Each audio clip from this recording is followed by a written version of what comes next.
Pernah nggak sih kita kesel dengan hal-hal yang sebetulnya nggak penting, tapi kita tiba-tiba aja kesel gitu. Misalnya tadi ada orang yang nyelek kita di nyelek teh apa ya?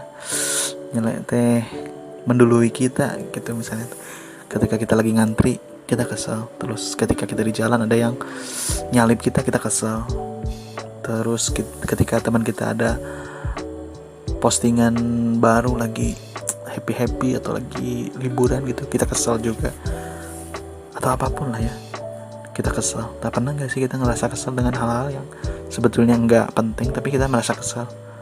Nah, kalau kalian pernah kesel atau kalian merasa kesal, nah ada salah satu rumus yang ditawarkan Mark Manson agar kita nggak kesal gitu dengan hal seperti itu, yaitu dengan bersikap bodo amat. Nah, di konten kali ini kita bakal coba bahas mengenai bukunya Mark Manson, yaitu sebuah seni untuk bersikap bodo amat.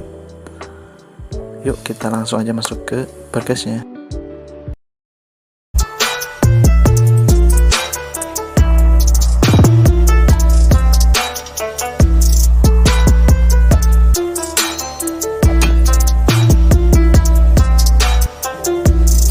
Bersikap bodo amat itu bukan berarti kita tidak memperdulikan segala hal, tapi kita memilah-milah tuh apa hal-hal yang kita tidak perlu pedulikan dan apa hal-hal yang memang perlu kita pedulikan.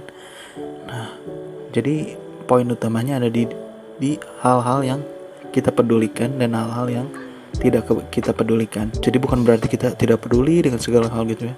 Ketika orang tua kita sakit kita nggak peduli, teman kita kena musibah kita nggak peduli. Nah, bukan seperti itu ya. Tapi bodo amat adalah ketika kita memperdulikan hal-hal yang penting menurut kita. Nah, misalnya keluarga atau orang tua kita sakit atau kena musibah. Nah, karena kita peduli dengan orang tua kita, maka kita tidak bersikap bodo amat terhadap orang tua kita. Nah, sebaliknya, kalau seandainya ada artis-artis sakit, nah ini kan sebetulnya nggak ada hubungan dekat dengan kita ya. Jadi sebetulnya ngapain kita terlalu peduli gitu ya, untuk bela sungkawa atau mendoakannya tidak apa-apa ya. Cuman kita nggak usah peduli berlebihan gitu terhadap artis yang sedang sakit gitu. Nah, maksudnya bodo amat itu jadi seperti itu ya. Kita memperdulikan hal-hal yang sebetulnya benar-benar penting bagi kita, bukan memperdulikan segala hal, atau bukan juga tidak memperdulikan segala hal, tapi ada hal-hal yang kita pedulikan dan ada hal-hal yang tidak kita pedulikan. Nah, jadi penting ya kita memilah-milah hal-hal apa sih yang perlu kita pedulikan dan hal-hal apa sih yang tidak perlu kita pedulikan.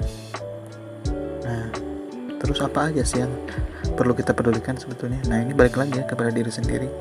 Coba gitu ya, kita coba evaluasi diri sendiri. Menurut kamu gitu, apa sih sebetulnya hal-hal yang kamu pedulikan? Atau apa sih hal-hal yang tidak kamu pedulikan? Coba buat listnya nih.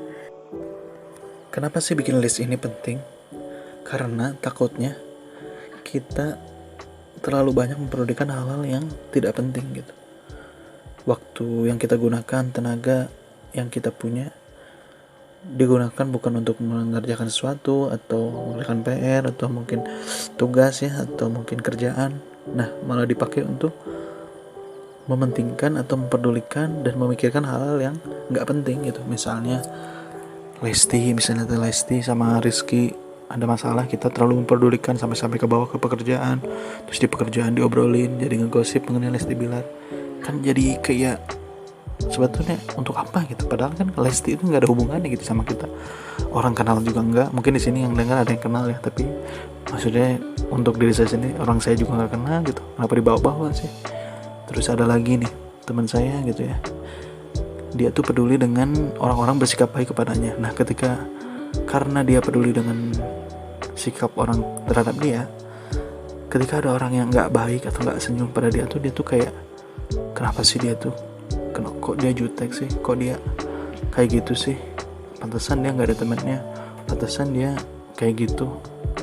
Nah, dia jadi julid dah, aneh banget kata saya. Padahal kan wajar ya, setiap orang misalnya ketemu nggak senyum tuh kayaknya wajar sih sebetulnya. Terus dia tuh karena dia berpikir dan hal yang dia pedulikan adalah orang tuh mesti baik dan mesti senyum pada dia, dia jadi memikirkan hal itu, terus dipikirin sampai ke rumah, kenapa sih dia ada masalah apa sih sama saya, kok sampai dia nggak senyum tuh kan jadi pusing, benar nggak?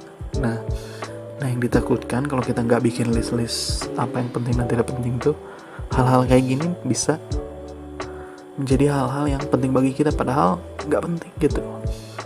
Nah, jadi coba ya kita bikin listnya, mana hal yang penting dan mana hal-hal yang nggak penting. Nah, terus nilai-nilai apa aja sih yang perlu kita pedulikan dan tidak? Menurut Mark Manson, nilai-nilai yang tidak perlu kita pedulikan adalah 1. Kesenangan. What? Nah, pertama kali saya baca juga memang kaget ya. Kok kita nggak perlu mempedulikan kesenangan ya? Bukannya tadi ketika ada petugas restoran yang nggak senyum karena kita merasa bahwa diri kita perlu senang dan disenangi oleh orang-orang lain, maka ketika ada yang nggak senyum ke kita marah juga tuh, kayak gitu kan, jadi ngeri, bener nggak? Nah itu untuk kesenangan. Nah terus apa dong nilai-nilai yang menurut kita perlu dipedulikan? Nah kalau menurut Mark Manson yang pertama adalah keluarga atau membela keluarga. Nah nilai ini maksudnya adalah ketika mungkin kita sudah kerja ya atau sudah mempunyai penghasilan, nah jangan uang itu hanya digunakan untuk diri sendiri aja. Kita peduli juga sama keluarga gitu, sama orang tua khususnya. Nah ini adalah nilai-nilai yang menurut Mark Manson baik dan buruk. Sebenarnya kan masih banyak ya nilai-nilai yang disampaikan di bukunya Mark Manson ini. Nah mungkin kalau mau kelanjutannya tulis aja di komentar apakah kita lanjut kepada nilai yang selanjutnya, atau kalian bisa beli juga bukunya di Gramedia ya, banyak, atau online lewat Shopee atau Tokped dan yang lain-lain. Nah mungkin cukup sekian ya dari pembahasan Lulaki Main Konten episode kali ini. Mungkin kedepannya kita bakal coba bahas lagi buku selanjutnya, atau masih di buku ini bebas ya. Nanti kalian tulis aja di komen, baiknya kita bahas buku ini lanjut atau kalian mau buku yang lain gitu. Sebenarnya kan Lulaki Main ini menekankan kepada apa-apa sih yang bisa kita manfaatkan dari hal-hal kayak buku ya, tadi self improvement book, atau dari video-video yang kita bisa terapkan di kehidupan sehari-hari agar kita menjadi lebih baik lagi gitu. Karena kayak tadi ya, nilai-nilai yang baik dan nilai-nilai yang buruk, hal-hal yang perlu kita pedulikan dan hal yang tidak perlu kita pedulikan, kalau kita sadari gitu kan, kadang itu jarang juga kan kita tahu kalau oh ini hal yang kita perlu pedulikan gitu, oh ini hal-hal yang tidak perlu kita pedulikan, kayak gitu. Kalau ada request boleh di komen ya. Mungkin cukup sekian, terima kasih yang udah dengerin. Selamat sore, assalamualaikum warahmatullahi wabarakatuh.